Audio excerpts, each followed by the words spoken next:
Nosotros vamos a avanzar con un siguiente panel titulado Destrabando la regulación e impulsando la inversión para formalizar el país y crecer. Vamos a invitar a Alfonso Baella, a Luis Carranza, Gabriel Amaro y Carlos Adriansen. Los vamos a invitar, por favor, para que vayan ubicándose en el escenario. Vamos a pedirles, por favor, que suban y vamos a ir conociendo a cada uno de ellos brevemente. Alfonso Baella es CEO de Canal B, él será nuestro moderador. El señor Luis Carranza es director del Instituto de Gobierno y Gestión Pública de la Universidad San Martín de Porres. El señor Gabriel Amaro, nuevamente en este escenario, presidente de la Asociación de Gremios Productores Agrarios del Perú, AGAP. El señor Carlos Adriansen, decano de la Facultad de Economía de la Universidad Peruana de Ciencias Aplicadas, la UPC. Vamos a brindarles un fuerte aplauso a ellos de bienvenida. Agradecerles y les cedemos la palabra a nuestro moderador. Adelante.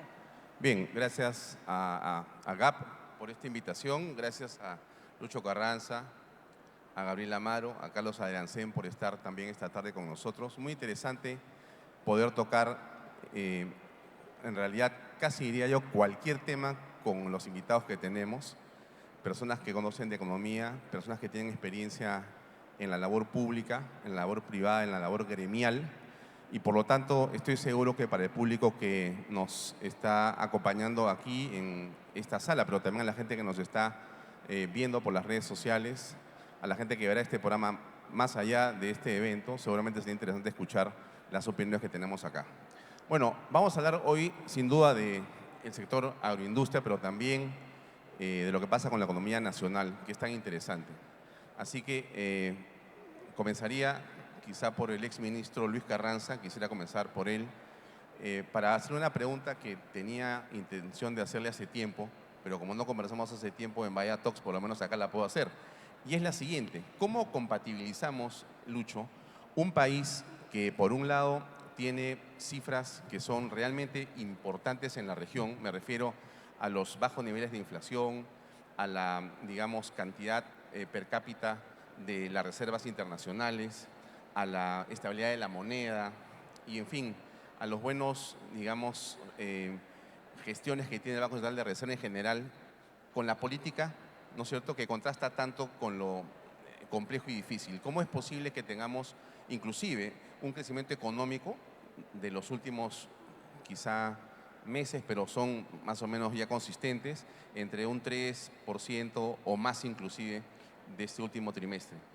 ¿Y cómo podemos esperar el futuro? ¿Qué tiene que ver y por qué esta economía que se dice va por un lado y la política va por otro, que pareciera fuera totalmente distinta? ¿Va a seguir siendo así siempre? Esa es la pregunta. ¿Cuánto tiempo tengo para responder? Es una pregunta muy compleja y quiero separarla en varios segmentos. El primero es entender cómo generamos crecimiento. Y ahí lo que nosotros necesitamos es ver un edificio, ¿ya?, sobre el cimiento que es los recursos naturales, la posición geográfica que tenemos como país.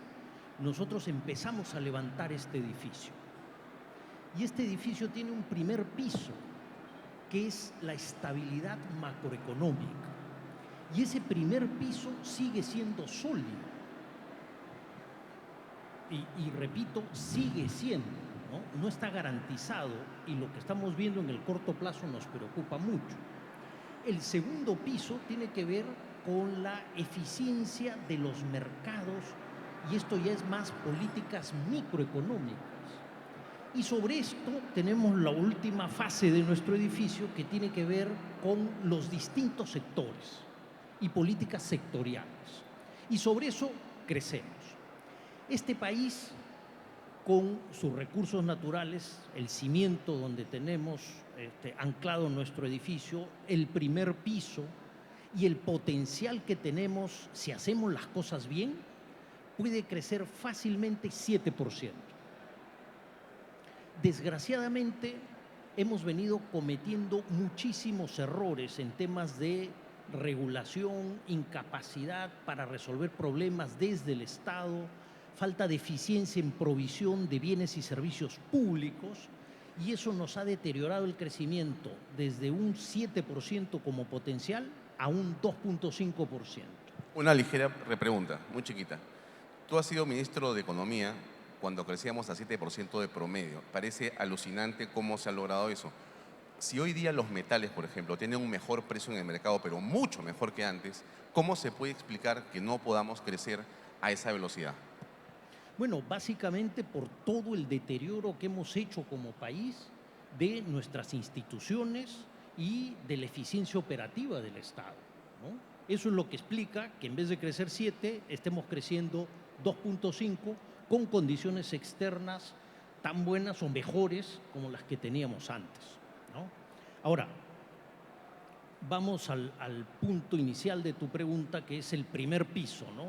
La estabilidad macroeconómica. Una estabilidad macroeconómica basada en una constitución del 93 que permite independencia del Banco Central, y eso es lo que nos da estabilidad de precios, convergencia de inflación mucho más rápido que Estados Unidos, incluso luego de la crisis energética del 2022.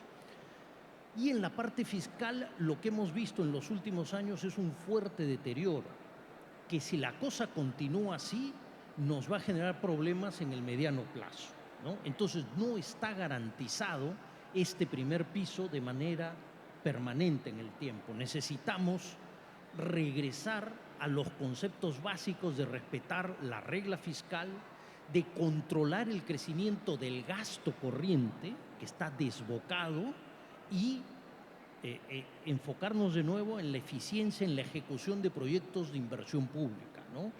Y el agro, ahora que hablamos de eso, representa, creo yo, el mejor ejemplo de cómo haciendo las cosas bien entre sector público y sector privado podemos tener un crecimiento excepcional. Muy bien. Gracias. Gabriel Amaro, uno se pasea por la feria y la percepción que puede tener es que estamos a veces o en otro país, ¿no? Por la cantidad y el dinamismo, el entusiasmo y la cantidad de empresas que están en este sector. Pero en realidad el sector de la industria de exportación en general ha crecido de una manera impresionante en el Perú. No solamente son los arándanos o el banano orgánico o las uvas o ahora la palta, sino es en general. Hay tecnología, hay agua, hay un montón de condiciones. Pero desde tu punto de vista, ¿qué se necesita para poder dar el salto que todos quisiéramos que todavía se dé? ¿Qué condiciones se necesitan para que eso se pueda dar? ¿La ley es eso? Por favor. Sí, mira, no es vamos a ver, no es un solo elemento, ¿no? Acuérdate que en los años 90 estábamos quebrados y se hicieron cambios estructurales, ¿ya? Uno de ellos fue el tema de los TLCs, Tratado de Libre Comercio, otro fue el tema de la Constitución, otro el manejo macroeconómico del país, ordenar las finanzas públicas, otro es salir a buscar mercados y abrir mercados afuera, una serie de elementos, entre ellos la ley de promoción agraria de su momento, pero también se hicieron una serie de ajustes institucionales, se creó el SENASA, ¿no? Se creó el MINCETUR, había un objetivo de país, o sea, nos dimos cuenta de que para poder crecer, salir adelante, aparte de ordenarnos y hacer bien las cosas internamente, teníamos que crecer hacia el mercado, y el mercado que tiene el Perú es un mercado global de 8.000 millones de habitantes. No es un mercado de 33 millones de habitantes. Pero para llegar a esos mercados tenías que ser competitivo. Y para ser competitivo y para poder producir lo que el Perú podía y llevar los productos afuera, tenías que atraer inversión. Y la manera de atraer inversión era haciendo un clima más competitivo para que venga la inversión al Perú en diferentes sectores. El problema es que, si bien es cierto, el inicio ha sido muy bueno y, como yo digo, se alinearon los planetas, poco a poco todo ese trabajo y toda esa mística y todo ese desarrollo de país que teníamos se ha ido perdiendo. Es imposible seguir en un objetivo lineal hacia ese camino al desarrollo que encontramos en los años 90 y digamos 2000, hasta el 2000, no sé, 10, un poco más, eh, con 7 presidentes en 7 años. Es imposible. Con N ministros que cambian, no de gobierno a gobierno necesariamente. Dentro de un gobierno cambian un montón de veces los ministros. Un ejemplo último ha sido el ministro... Pero que te interrumpa, pero el crecimiento que hemos tenido de los arándanos y de muchas otras productos se ha dado en la mitad de esa inestabilidad política. Lo que pasa es que ahí hay un tema, ¿no? O sea, cuando uno invierte en el sector agrario es una inversión de largo plazo. Teníamos varios de esos elementos y teníamos una ley de promoción agraria que se extendía hasta el 2031. E inversiones en donde tú primero tienes que pasar todo el aspecto burocrático, planes en temas ambientales, regionales, permisos y una serie de cosas que cada vez es más complejo. Entonces, y tú una vez que ya tienes el proyecto aprobado, inviertes, traes los plantones, hay periodos por los cuales tú vas avanzando ese proyecto agrícola y las plantas comienzan a madurar. Imagínate que al tercer año comienzan a producir, pero no producen al 100% esas plantas. A lo largo de los años comienzan a tener su máximo de productividad. Entonces tú vas viendo una producción que era producto orgánico por las plantas, pero también de inversiones que venían porque el horizonte de un buen clima de negocio se extendía. En el año 2020 se derogó una ley que era la ley marco y las inversiones dijeron, oye, yo vengo a un país que me ofrece ser estable jurídicamente con unas condiciones para invertir de largo plazo, pero yo como Estado no cumplo mi palabra y lo quito. Damos una pésima señal a los inversionistas y al mundo, que Perú no es un país seguro para las inversiones. Entonces, de ahí lo que ha pasado es, si bien es cierto, hemos ido creciendo en valor, pero si uno se da cuenta del 2020 a la fecha, no han crecido las toneladas de exportación. Y nos estamos comparando con años que no han sido tan buenos tampoco en toneladas. Cuando antes tenías efectos muy fuertes, digamos, la crisis asiática que pasó Lucho cuando estaba en el Ministerio de Economía e implementó inmediatamente un plan, ¿no?, para que la economía siga funcionando, las MIPES y las inversiones sigan caminando y salimos bien. Acá no se hizo eso, por ejemplo, en la crisis, ¿no? O planteabas algunos elementos para que las inversiones puedan poder venir al Perú, que al comparar con otros países donde podían haber ido también, vean que las condiciones de Perú son menores. Eso hoy en día no se está dando, ¿no? Lo que tenemos que recuperar son varios aspectos, como dice Lucho. Uno, esa ley agraria nueva que está en el Congreso, pero además hacer eficiente el Estado. Yo, de lo que decía Lucho, yo voy a rescatar solamente un elemento para sumarle a lo que ha dicho Lucho. La planilla pública en los últimos 2 años ha crecido 35% y la eficiencia ha caído. Eso te demuestra que no vamos por buen camino y que además la competitividad del país se ha resentido muchísimo. Carlos, voy contigo. Algunas personas dicen que los peruanos no sabemos reconocer lo bien que estamos. Y tiene que venir un argentino, un boliviano, un colombiano, un venezolano, hasta un brasilero para decirte lo bien que está acá. No sé si es solamente o la moneda o la inflación, y por cierto no la comida, que siempre va a ser superior, ¿no? Pero sí me refiero a que sí existe una visión hacia el Perú, ¿no? Y se habla, no sé si en serio o en broma, que estamos colonizando Bolivia, porque la moneda que se está usando allá es el sol nuestro en lugar inclusive del dólar, ¿no?, por la estabilidad en general. Y entonces, nuevamente la pregunta viene sobre qué cosa es lo que estamos haciendo los peruanos que tenemos ese nivel que aparentemente es relativamente bueno, pero ¿por qué es que no logramos dar el salto que necesitamos? ¿Es solamente las reformas, como se refiere Lucho? Eso es parte, lo que dice también Gabriel. ¿Hay un componente político fundamental? ¿Falta un liderazgo para ti? Buenas tardes a todos, gracias por la invitación. En principio, decir que la economía peruana está bien en este momento es un acto de bondad. ¿Un acto de qué, Estuvimos perdón? de bondad, de muy buena intención, de muy buena vibra. Es como decir que yo estoy delgado con la barriga que tengo. No es cierto. Estuvimos bien cuando crecíamos al 7% por persona en los tiempos donde el señor Carranza era ministro. Habíamos hecho algunas cosas bien y el país, se decía, tiene un crecimiento robusto y está enrumbado. Ustedes saben bien a esta altura de su vida que la diferencia entre desarrollo y crecimiento no existe. El crecimiento mantenido a ritmos de 6, 7, 8% por décadas nos saca de subdesarrollados. Pero nuestro crecimiento se fue. ¿Ya? La preocupación de las dos personas que me antecedieron es la misma.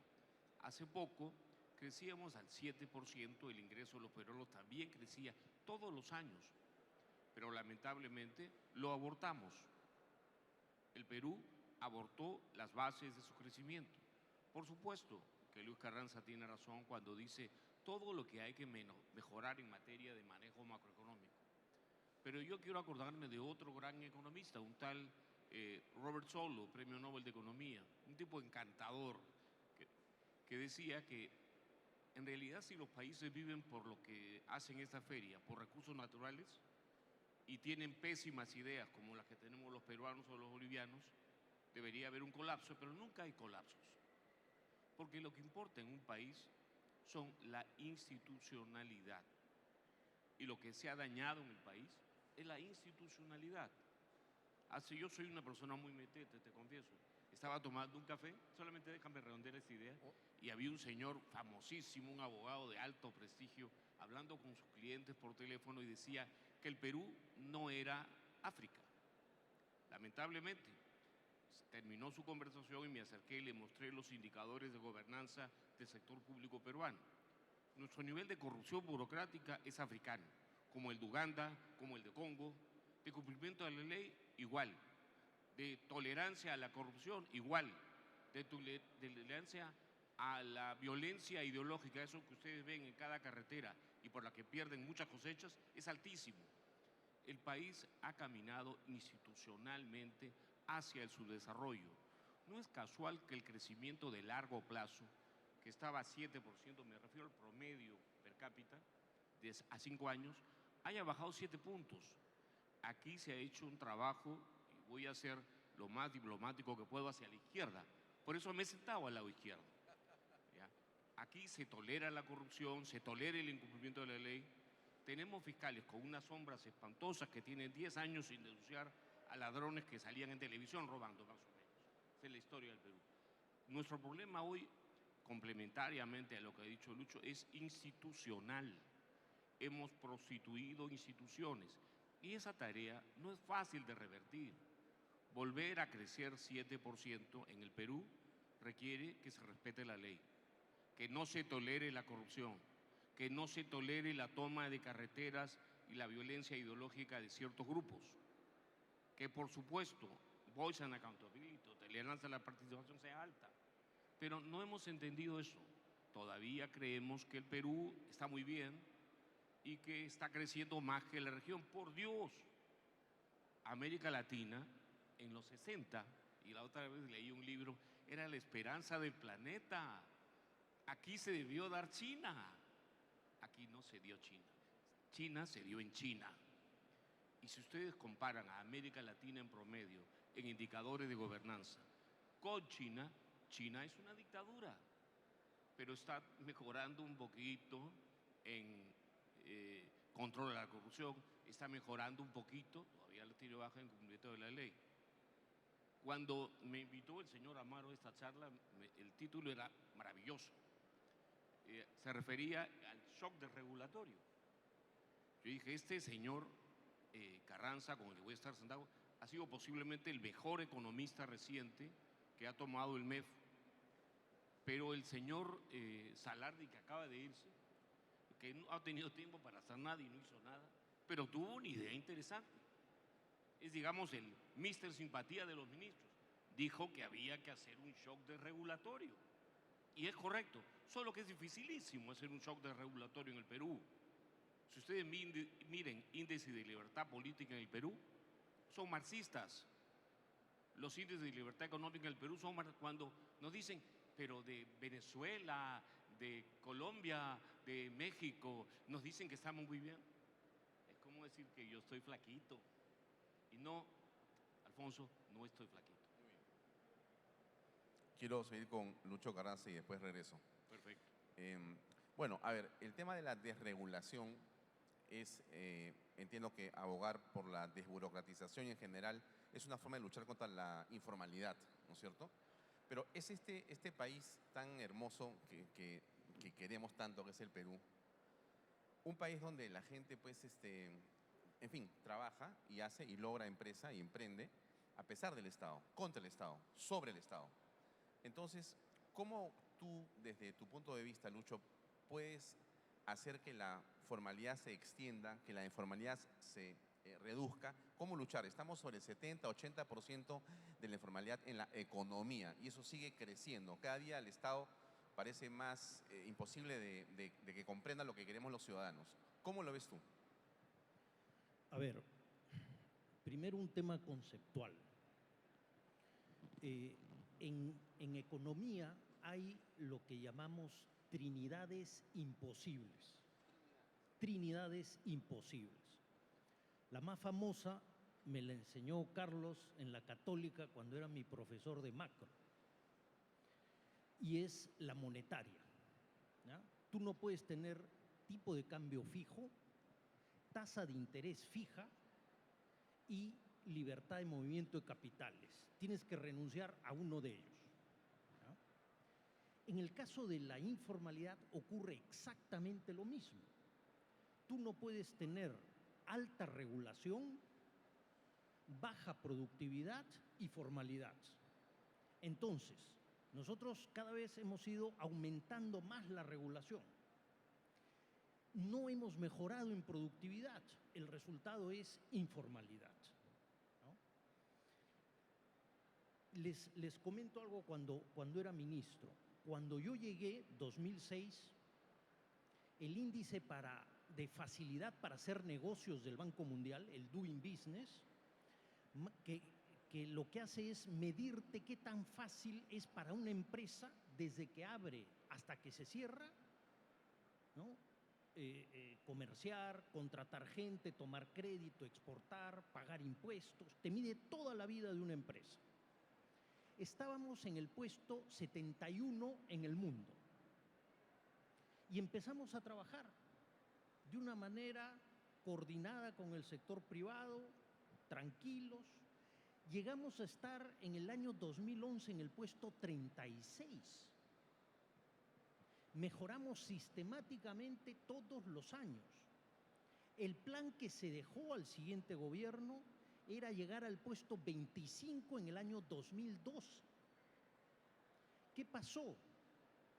Que por razones ideológicas se dejó de lado esto, se empezaron a trabajar otros temas de redistribución y nos olvidamos del crecimiento y pensamos que el crecimiento estaba garantizado. ¿Qué pasó en el año 2020, que fue el último año que se publica este ranking Doing Business? Estábamos en el puesto 76. Habíamos retrocedido incluso por debajo del año 2006. Durante estos 5 años, del 2006 al 2011, tuvimos fuerte crecimiento. En esa década tuvimos por primera vez en los últimos 50 años crecimiento de productividad total de factores. Ese es un concepto que presentó Robert Solow en 1957, cuando presenta la función de producción agregada. Pero fue la única década con productividad de factores positiva en crecimiento. Todo el resto, desde el 70 a la fecha, negativo. ¿Qué lideró el crecimiento de productividad? El agro. El agro en esos momentos tenía 33% de PEA y tuvo un crecimiento de productividad laboral superior al 60%. Fue realmente espectacular. Más de la mitad de ese crecimiento de productividad total de factores se explicó por el agro. Y parece que no nos damos cuenta de eso. De marzo 2025 a marzo 2024, el empleo formal ha crecido de manera importante. Si la memoria no me falla, de lo que he visto hace unas semanas, 450.000 puestos de trabajo nuevos. ¿Dónde está la creación de esto? Más de la mitad en el agro. Entonces, si nosotros queremos formalizar, tenemos que trabajar en regulación, todo lo que se pueda, hay temas políticos, pero sobre todo en productividad. Y si en 15 años mantenemos el trabajo que Gabriel estaba comentando, coordinado entre sector público y sector privado, en este país no va a haber un solo pobre. Lucho, tú fuiste ministro de Economía, como hemos dicho varios, en uno de los periodos de crecimiento más importantes de la economía en los últimos, quizá medio siglo. Pero has tenido un presidente que ya no está, que es Alan García Pérez. ¿Cuánto tuvo que ver Alan García en la economía? Y confiésanos o comparte la opinión que decían que cuando a García II le hablabas de algún tema duro y no estaba seguro, le decías, presidente, esto puede ser inflacionario. Y te decía, bueno, dele nomás, porque tenía terror al García I, ¿no? ¿Cuánto pesó García en ese crecimiento en el que tú has sido un actor principal? A ver, el crecimiento de la economía en esa década y especialmente en ese quinquenio se debe a razones que venían desde atrás y cosas que se hicieron en ese momento. La reforma arancelaria, la reforma tributaria, varias cosas importantes para impulsar inversión. Pero todo el tema de agro, por ejemplo, venía desde los 90 y un trabajo continuado, persistente en el tiempo, y nos hemos olvidado de eso. ¿Cuántas empresas exportaban más de 50 millones de dólares en el año 2017? ¿Cuántas de estas empresas eran agrícolas? Ninguna. 20 años después, ¿cuántas empresas agrícolas exportaban más de 50 millones de dólares? Más de 20. Teníamos más de 100 empresas en Perú exportando más de 50 millones de dólares. Entonces, como dice Gabriel, hay mucha inercia en el tema de crecimiento económico. Entonces, todo lo bueno no se debe exclusivamente a Alan García. Sí es cierto que si no hay liderazgo político, no vamos a poder avanzar en reformas. Las reformas implican cambio en reglas de juego. Cambio en reglas de juego implica que muchos nos vamos a beneficiar un poquito, todos, pero hay un grupo de interés que va a perder. Y ese grupo es el que te hace la guerra política. Y cualquier guerra política genera costos y desgaste. Entonces necesitas un liderazgo muy fuerte para hacer reformas estructurales. Gracias. Gabriel, durante el gobierno de Sagasti se trajo abajo la ley agraria. La pregunta es, ¿qué consecuencias tuvo? Si nos puedes explicar qué significó, porque para muchos estaba muy bien que se diera y se derogara esa ley, y qué se espera para que la nueva ley que está en el Congreso, en realidad no sé qué se está esperando, se pueda promulgar. Por favor. Sí, gracias. Hay que entender un poco el contexto en que se dio. A ver, la derogatoria se hizo en diciembre, me acuerdo, 2020, durante el gobierno de Sagasti, pero Sagasti venía de una movilización política, ideológica, en donde él duró muy poco, poquísimo, y esa misma metodología con que hicieron que se caiga un presidente y un gobierno, la utilizaron para que se caiga aquel sector económico que estaba brillando en el país, que era el sector agrario, porque ya le era incómodos a algunos, ¿no? ¿A quiénes? Aquellos que querían el caos en el país, aquellos que querían que no haya este tipo de gobierno y querían tomar el poder probablemente, ¿no? Entonces utilizaron la misma metodología con un pretexto de que estaban en contra de la informalidad y de que no le pagaban los derechos laborales. Efectivamente, en el agro hay muchos que no pagan derechos laborales, pero es la informalidad como hay en todos los sectores del país. ¿Y a quién culparon de esto? Uno, a las agroexportadoras que pagaban todos los derechos laborales, porque son las empresas hiperfiscalizadas por la SUNAFIL, y además por otras instituciones internacionales. ¿Y a quién más? A una ley en donde tú para estar en ese marco legal tenías que ser formal y cada año te comprobaban que era formal para continuar el siguiente año. Y evidentemente ya con este nuevo gobierno con una tendencia ideológica distinta se sumó el gobierno del Ejecutivo del señor Sagasti con el gobierno, perdón, con la presidencia del Congreso de la misma tendencia política y culparon a las empresas y a la agroexportación. Es bien increíble, ¿no? Que hayan culpado a un sector económico y sobre todo la parte formal de todos los males a los cuales este grupo de personas estaban tomando carreteras y marchas con evidentemente intencionalidad ideológica y política. ¿Qué cosa se logró? Se erogó una ley que había generado tanto en, como dice Lucho, en la productividad, en la generación de empleo, en divisas, colocó a la agricultura como segundo sector exportador del país después de la minería. Mira el potencial que teníamos, con crecimientos exponenciales que no ha pasado en ninguna parte del mundo y con una agricultura que competía con cualquier país desarrollado, ¿no? Y además había generado miles de puestos de trabajo en las zonas rurales que eran pobres, ¿no? Nos impusieron una ley que es la actual, la 31110, una ley también de forma ideológica y populista y política, en donde pusieron una serie de conceptos y sobrecostos no basados en la productividad ni en el sector económico productivo, simplemente por un tema ideológico y por intereses. Somos el único sector que tiene un famoso bono beta, ningún otro lo tiene. Y cuando, miren el perjuicio, para el sector económico, que finalmente rebota en los trabajadores. ¿Cuál es el perjuicio? Cuando decretan un aumento de la remuneración mínima vital, al único sector que lo golpea el doble es al sector agrario, porque ese bono beta está amarrado a la remuneración mínima vital. Pero en fin, pero además de eso, inflexibilizaron la contratación y además comenzaron a quitarle el carácter promotor, que era el incentivo de disminución de renta.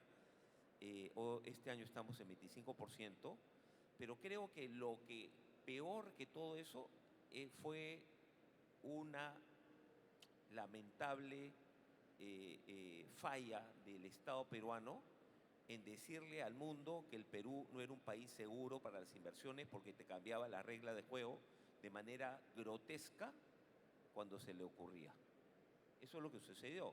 Hoy día tenemos una ley que ha alejado las inversiones, que no ha permitido que crezcan las áreas de cultivo moderno, ha alejado a la pequeña agricultura de la formalidad. Mira, en estos 5 años de ley actual hemos perdido los 20 años en donde nosotros recuperamos 10 puntos de formalidad en el sector agrario.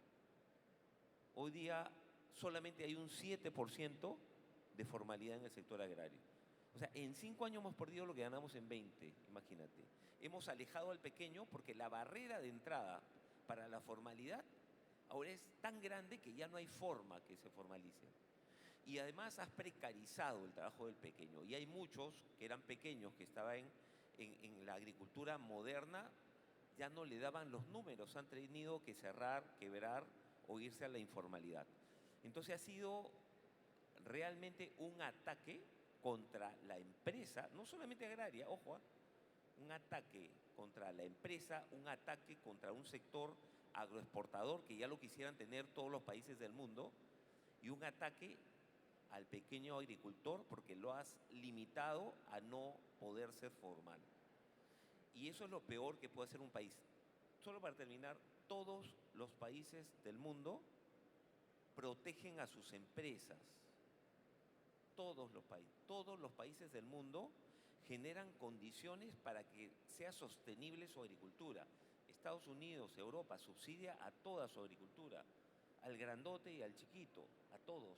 ¿Por qué? Porque es un sector diferente, estratégico, esencial, generador de empleo, dinamizador de las zonas rurales. Bueno, ya, digamos, la evidencia nos dicen que cuando este sector existe políticas públicas adecuadas, se desarrolla saludablemente y tiene impacto positivo, económico y social para todo el país.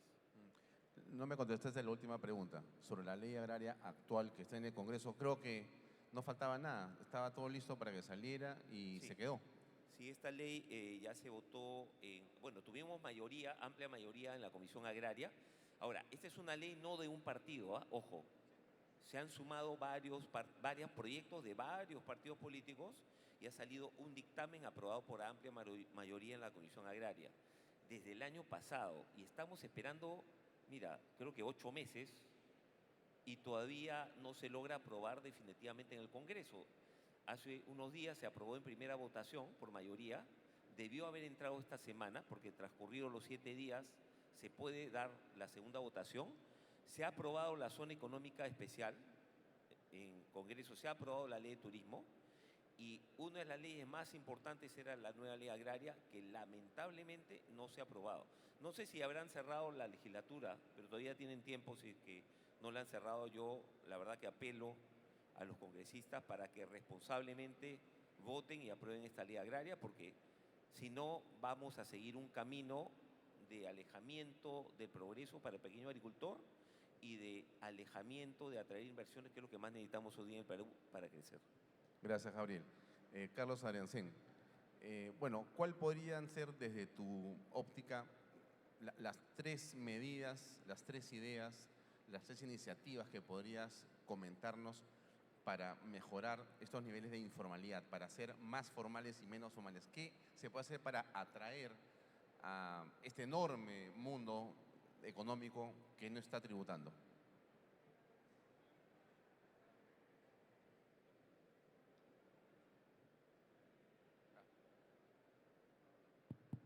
Voy a tratar de responder encantado a tu pregunta, pero dame una libertad.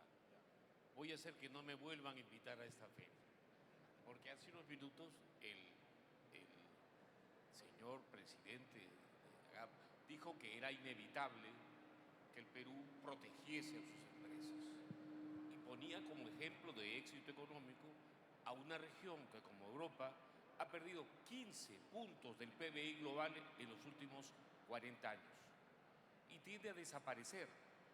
Puso como ejemplo a los Estados Unidos, que también protege, y del crecimiento global de los últimos 50 años ha perdido 9 puntos. Occidente está desapareciendo, no hablamos de eso. El mundo crece en otros lados y crece en países como este, que no es que tenga recursos naturales, sino que tiene gente resiliente, que aún con una pésima ley sigue adelante y exporta más en mercados altamente competitivos. Pero lo último que requiere el Perú es ayuda del Estado y tratamientos especiales y protección para encarecer los productos de nuestra propia gente. Eso se llama mercantilismo. Está hundiendo a los americanos y a los europeos. Así de simple. El Perú hoy día, y también dentro de este prólogo, tiene tendencias. Todos estamos felices viendo cómo ha subido el producto por persona después de los 90 y gracias a los mejores manejos macroeconómicos. Pero no miramos el largo plazo. En el largo plazo, Perú se aleja del mundo desarrollado. Perú se aleja del promedio mundial. El promedio del mundo crece más que Perú hasta el año pasado. El Perú crece menos que América Latina, una región postrada. Cuando decimos que el Perú está muy bien en comparación a América Latina, miramos los 3 o 4 últimos años. Pero el Perú tiene mucha chamba pendiente por volverse un país dinámico, que crezca. Y esto no es fácil cuando se han dañado instituciones, cuando la burocracia peruana es tan, pero tan corrupta, que solo el último año ha subido 20 puntos en el ranking de transparencia. Y de eso no hablamos mucho. Aquí la ley no se cumple. Vuelvo a repetir. Entonces, si me pides qué debemos hacer para bajar la informalidad, yo tengo una idea. Por el aniversario de la universidad no tuvieron a quién pedir y me pidieron a mí que haga un ensayo sobre la informalidad peruana. Y el ensayo es largo y aburrido, utiliza la literatura. Pero lo único relevante, que creo que puede ser muy útil para todos y para responder la pregunta de Alfonso, es entender que la informalidad implica básicamente 2 vocablos, 2 palabras: la exclusión y el incumplimiento. y viene desde un mundo donde la gente se escapa hacia el mundo subterráneo, no puede cumplir leyes y es excluido por un mundo corrupto donde no hay predictibilidad. ¿Qué debemos hacer entonces para combatir la informalidad? Para empezar, introduzcamos a lo largo de toda la economía reglas que se puedan cumplir. Y me voy a quedar con el mister simpatía de los ministros de Economía. Sí, hay que hacer un shock desregulatorio masivo. Reforma no solo macroeconómica, sino institucional. Milei no va a hacer mucho en Argentina si no entiende que la reforma institucional que planteó su vicepresidenta, esa con la que se ha peleado, es lo mejor que ha hecho hasta ahora. El Perú necesita ser implacable con la corrupción, pegadito al cumplimiento de la ley. Todos acá estamos indignados por lo que vemos en California. Un presidente malvado en Estados Unidos, ¿qué quiere? Cumplir la ley. Hay que cumplir la ley. En el Perú, de manera drástica y clara. Hubo un señor en otro país, llamado España, creo que se llama así, que le decían el caudillo de España. Ese caudillo de España hizo subir 5 veces el producto per cápita de los españoles. No nos haría mal. El Perú hoy día tiene aproximadamente el 8% del producto por persona de un país rico, me refiero a Estados Unidos. No me comparo con Suiza porque da un 5. Claro, es 2.5 en Bolivia, ¿no? Para América Latina estamos bien, pero sí, hay que limpiar hay que reestructurar la gobernanza, hay que eliminar regulaciones que impiden el surgimiento de la economía y por supuesto que hay que transitar hacia un ordenamiento legal que no trabe y no destruya actividades de riesgo como es la agricultura y particularmente la agricultura de exportación. Y eso se puede hacer, es fácil, es llevadero. Si alguien cree que nuestro problema es que somos ricos y no sabemos distribuir, que no se llame católico, tiene otra religión, marxismo. El bendito afán de redistribuir desde el Estado es una desgracia que cargamos hasta el día de hoy los peruanos. Lo que quiere el Perú es dejar que nuestra gente se muera de hambre. Eso implica alto crecimiento, menos informalidad, más inversión, y eso es lo que está pendiente todavía. Con eso barremos la informalidad. A cero la exclusión, a cero el incumplimiento. Reglas que se puedan cumplir. Gracias. Muy bien. Gabriel Amaro, cuando conversamos sobre qué debíamos preguntar o qué temas tocar, bueno, me pidieron unas preguntas, ¿no? Que envié, por supuesto. Pero me dijo, hace un ratito antes de entrar, me dijo, en realidad hazlo como tu programa. Me dijo, pregunta lo que quieras. Entonces, me siento animado a hacer estos 18 minutos finales de Agrofest electoral. Creo que nos puede servir un poco para escuchar de estas 3 personalidades de la economía y de los negocios que nos den una opinión, ¿no? Sobre por dónde creen que está, digamos, la votación que hay que tener los peruanos. O si ven a alguien, en realidad, que puede ser la persona que encarne todo lo que se ha hablado acá de bueno y de malo, ¿no? Que nos pueda llevar a un liderazgo, que nos pueda llevar a un combate contra la, digamos, informalidad y que pueda hacer crecer al país como merecemos. Quiero comenzar contigo, Lucho. No eres un economista técnico solamente, eres un político en realidad. Así que no te voy a preguntar por quién vas a votar, ese no es el tema, sino ¿cómo crees que debería ser ese presidente o este grupo de personas que nos lleve a ese país que todos soñamos? A ver, en primer lugar, creo que se debe regresar a el norte que tenía este país. Este país ha perdido la brújula. ¿Ya? Estamos en un barco, ¿no?, en medio del océano y nos lleva la marea. No hemos prendido los motores del crecimiento. ¿Y cuáles son los motores del crecimiento? ¿O cuál es el principal motor de crecimiento? El agro. Quizás convenga irse un poquito atrás en la historia. Pero ¿no es la minería? ¿Ah? ¿No es la minería? Es uno de los motores, pero para mí el principal motor es el agro. ¿Ya? ¿Por qué? Les expliqué cuantitativamente que más de la mitad del incremento en la productividad total de factores se debió al agro. ¿Ya? Ahora, ¿por qué deberíamos darle incentivos tributarios al agro? Porque eso es regresar al norte. Este es un sector que tiene un impacto estratégico. ¿Ya? ¿Qué pasó en Europa después de la Segunda Guerra Mundial? Vino un fuerte proceso de migración del campo a la ciudad, fuerte crecimiento industrial. Se generaron grandes economías de aglomeración, fuerte crecimiento en Alemania, en Italia, en Francia. ¿Ya? De ahí sale toda la teoría del dualismo estructural de los años 50 y 60. En el Perú, la agroexportación tiene esa capacidad de revolucionar a nuestro país. Cuando uno habla de diferencias tributarias, básicamente se deben a externalidades. ¿Ah? Entonces, si hay una externalidad negativa, yo le pongo más impuesto. ¿Ah? Porque contamina o porque hace daño a la salud, entonces hay un impuesto más alto.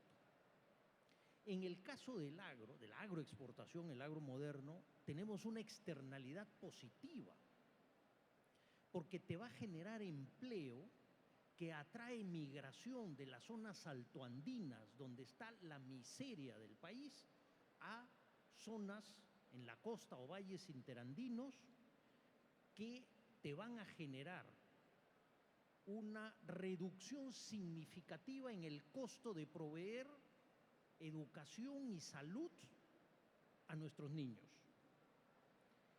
¿No? ¿Cuánto más nos costaría llevarle educación y salud de calidad a 3.500, 4.000 metros de altura? No lo hacemos, nos sale carísimo. Si tenemos migración de la población y esos 4 millones de personas que están en estas zonas altoandinas migran hacia zonas urbanas, periurbanas, ¿no? En la costa o valles interandinos, entonces el impacto en el capital humano en el mediano y largo plazo del Perú va a ser enorme. Es lo que le pasó a Europa después de la Segunda Guerra Mundial. Y esa es la gran apuesta que deberíamos hacer. Entonces, regresando a tu pregunta, debemos encontrar a líderes políticos que tengan esta visión. En el caso de la minería en sí mismo, la minería no te genera empleo directo. Lo que te genera el empleo directo fuerte son los proveedores de minería. Vemos el caso, y esto siempre lo repito, si alguno de ustedes me ha escuchado en algún otro foro, seguro debo haberlo dicho, tenemos en términos de minería el mismo PBI, porcentualmente hablando, que Chile y Australia, muy similar. Nuestros proveedores mineros solo representan el 4% del PBI. En Chile están encima del 7% y en Australia encima del 10%. Por cada empleo directo en minería, generamos 15 puestos directos en los proveedores mineros. El impacto es enorme. La minería es intensiva en capital, no en empleo. 1% de la población económicamente activa trabaja en minería.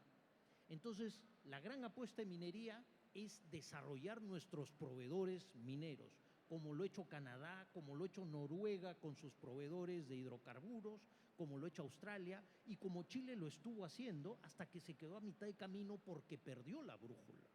Entonces hay que ver qué candidatos tienen la brújula y a esos seguir. Gracias. Muchas gracias. Gabriel Amaro, ¿quién debería ser, qué ideas debería de promover, qué políticas con respecto del agro para salir y tener ese pez que queremos? En el agro como país, es otra pregunta. ¿Ah? No te escapes, es la misma. ¿Quién es el equipo? ¿Cómo debe estar formado para que impulse al agro hacia el país que queremos? A ver, primero de manera general, ¿no? Y se aplica al agro también, evidentemente, ¿no? Lo que necesitamos es alguien que tenga claro cuál debe ser el objetivo del país. Si tú vas a postular y tienes un objetivo que no va a llevar a la pobreza, mejor que ni postule. O sea, tiene que ser una persona que entienda cuál es el camino correcto y el objetivo a dónde puede y debe llegar el país. Y que lo tenga claro, uno. Segundo, y yo creo que primero, antes de eso, tiene que ser una persona honesta. O sea, no podemos tener una persona corrupta, una persona que no tenga pues el sentido de servicio y que quiera ser presidente del país y entrar con un equipo que no sea adecuado para conducir los destinos del país, ¿no? Yo creo que eso es lo primero.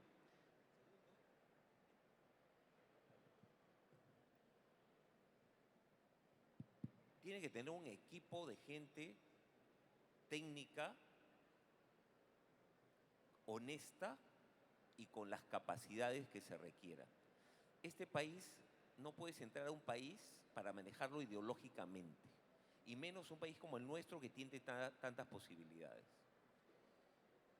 Y la ruta para conseguir ese camino era un poco lo que explicó Lucho cuando estuvo en el ministerio, que Lucho fue uno de los grandes impulsores de mejorar la competitividad, y la ruta era a través del Doing Business y otros elementos, ¿no?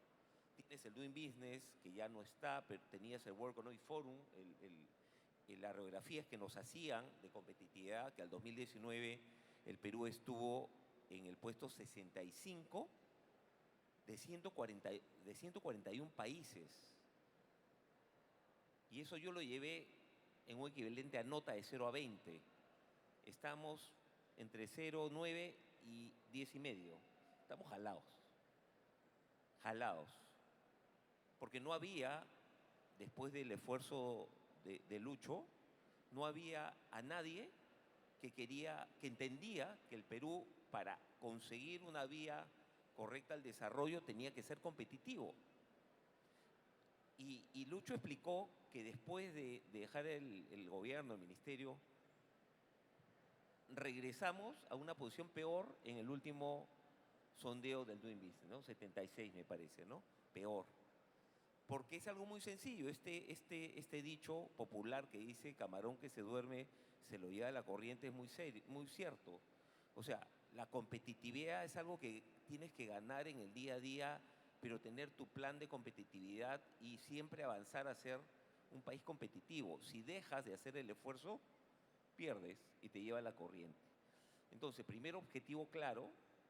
Segundo, tener los equipos adecuados y el presidente adecuado. Tercero, utilizar todos los elementos para llegar al objetivo a través de ganar en competitividad, productividad y todo lo demás. Y cuarto, trabajar buenas políticas públicas, no con la ideología ni de manera populista, sino es un tema técnico.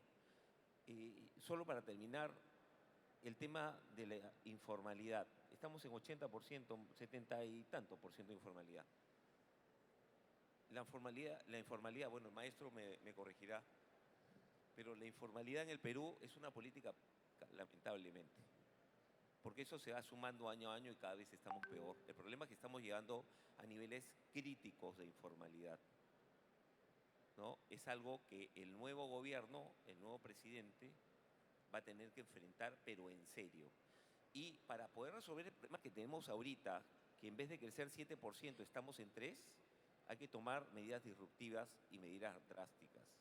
No podemos entrar a medias tintas y para eso tenemos que tener una persona que tenga liderazgo, pero también empatía, ¿no? Con la sociedad, con lo que se debe hacer, que sepa explicar. Lo dejo ahí. Muy bien. Quiero hacer un poquito más compleja la pregunta final para el doctor Adriancén. En el mismo, digamos, tono, pero si la elección del 21 nos llevó en la segunda vuelta a un mitad más o menos, por una diferencia se supone de 40.000 votos, ¿qué le podríamos decir a ese grupo de electores que optaron por Pedro Castillo? ¿Cómo los convencerías, Carlos, para que puedan pensar en esta elección quizá de otra manera? A ver, yo en primer lugar, permítanme que otra vez me tome una libertad, me dirigiría a todos los electores, cualquiera sea el candidato que usted prefiere. Olvídese de votar por quien usted prefiere. escoja siempre al menos mala. Un buen candidato, sobre todo, es alguien que es capaz de ganar una elección, pero que sobre todo es un buen gobernante. Hemos tenido caras bonitas.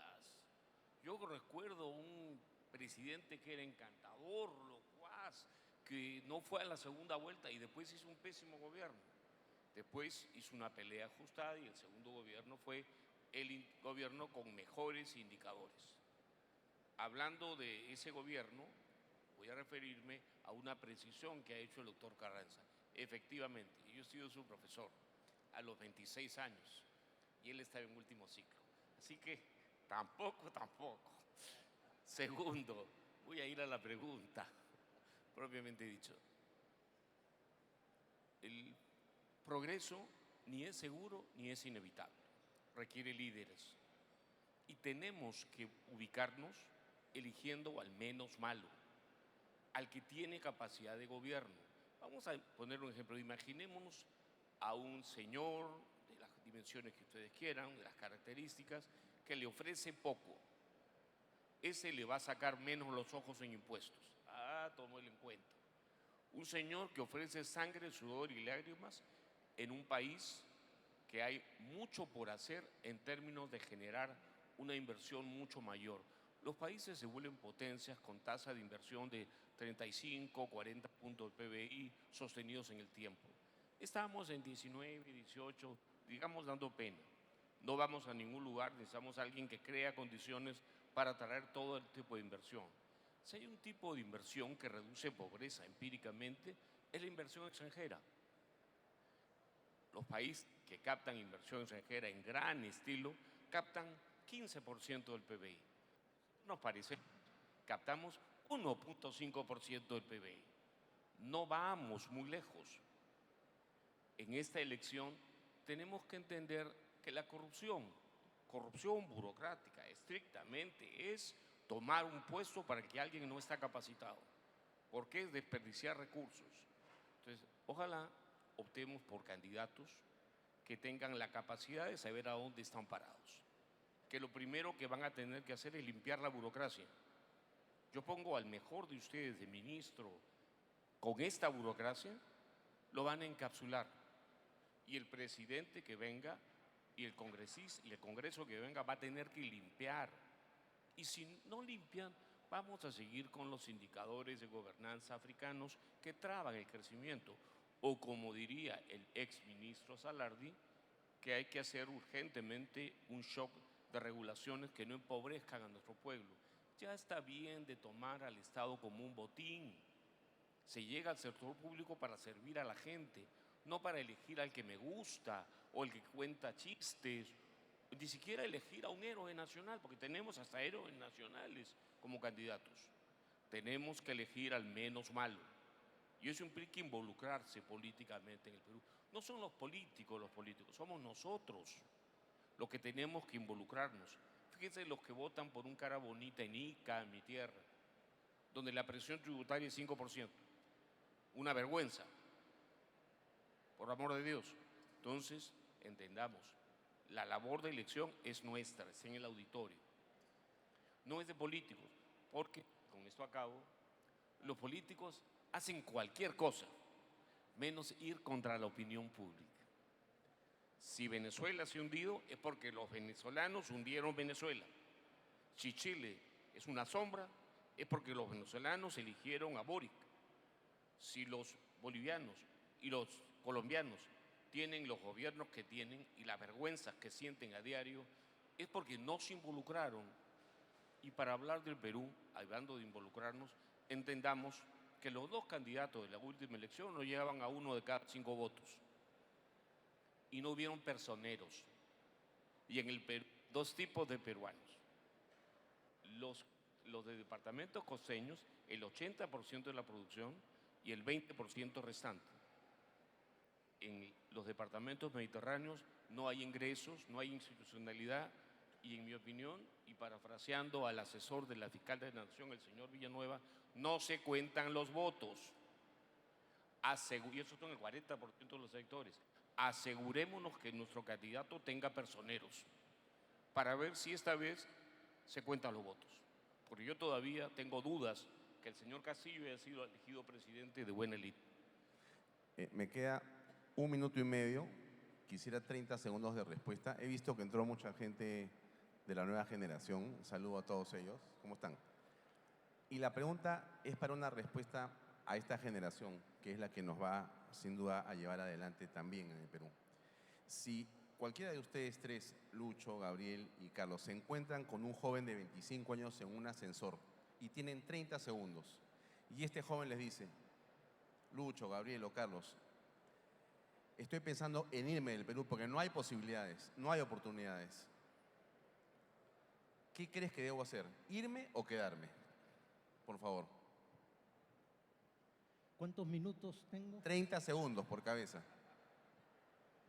No, a ver, en mi experiencia, yo salí del Perú en momentos muy difíciles, a inicios de los años 90, con pleno terrorismo. Y regresé a finales de esa década después de haber hecho una gran inversión en capital humano, tanto en el doctorado como trabajando afuera del país. Entonces, mi sugerencia es: inviertan en capital humano, hagan su mejor esfuerzo y luego aprovechen oportunidades para regresar y apostar por este país. Espectacular. Muy bien, gracias. Gabriel Amaro, danos por favor 30 segundos. Bien difícil la pregunta, ¿no? Pero le contaría lo que me pasó a mí, ¿no? Yo tengo unos 3 hermanos que se fueron igual, en épocas difíciles a Estados Unidos y viven ahí con su familia. Yo me hubiera ido también, pero yo no quise irme en mi país porque yo quería construir y ayudar a sacar adelante mi país. Eso era mi posición. Pero para eso no puede ser cualquiera. Para lograr tu objetivo en el Perú, tienes que ser el mejor. Si primero tú no te planteas ser el mejor para poder construir un verdadero camino a ayudar a tu país, no lo vas a conseguir. No solamente ser el mejor en notas, también ser el mejor con valores, no ser honesto. El Perú hoy día necesita gente honesta y gente capaz. Y el Perú tiene una gran juventud. Muchos jóvenes que se han ido al país son profesionales de primera y están aportando en otros países. Podríamos hacer lo mismo acá. Yo le diría: crean en su país y construyanlo. Pero para eso tienen que tener en la cabeza que ustedes pueden y deben ser el número uno, cada uno en su tema. Muy bien. La última respuesta, 30 segundos para Carlos Adriancén, y cerramos el panel.